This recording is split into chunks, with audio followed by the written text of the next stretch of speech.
So most of you know that I am a pro rig builder. I build rigs for the Rig Doctor, and I've been doing that for about 5 years now. So I build a few dozen rigs a year, and we do this for, the hobbyist bedroom musician all the way up to the studio and touring pros.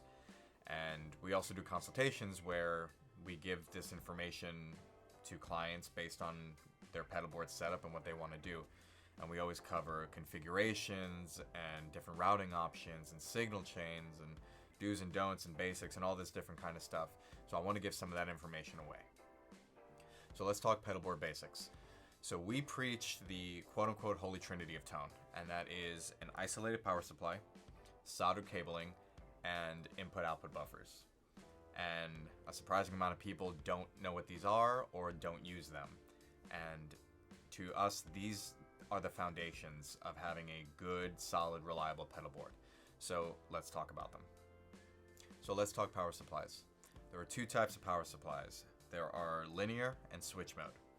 So a linear power supply, much like the Voodoo Lab Pedal Power 2, these can create an electromagnetic field above the power supply. And if it's living under a board with pedals on top of it, it can introduce noise into your signal chain. Most people don't realize this, and they are reliable power supplies, but they can create some noise. The other type of power supply is switch mode, something like the Strymon Zuma or the Chalk's DC7 or the Walrus Canvas power supplies. These are all switch mode. These are what you want.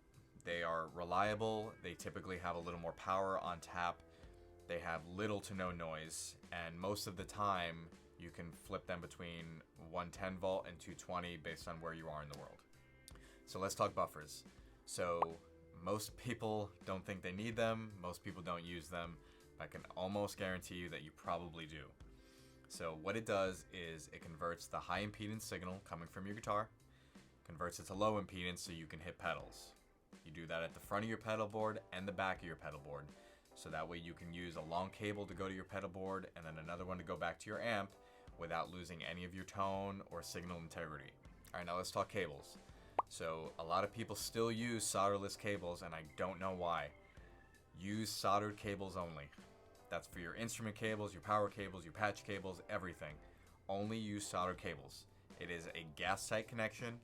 It will last significantly longer than solderless cables will. It's way more reliable. So these are your pedalboard basics. Isolated switch mode power supply, input and output buffers, and soldered cables. I promise if you at least stick to that, you shouldn't have very many issues.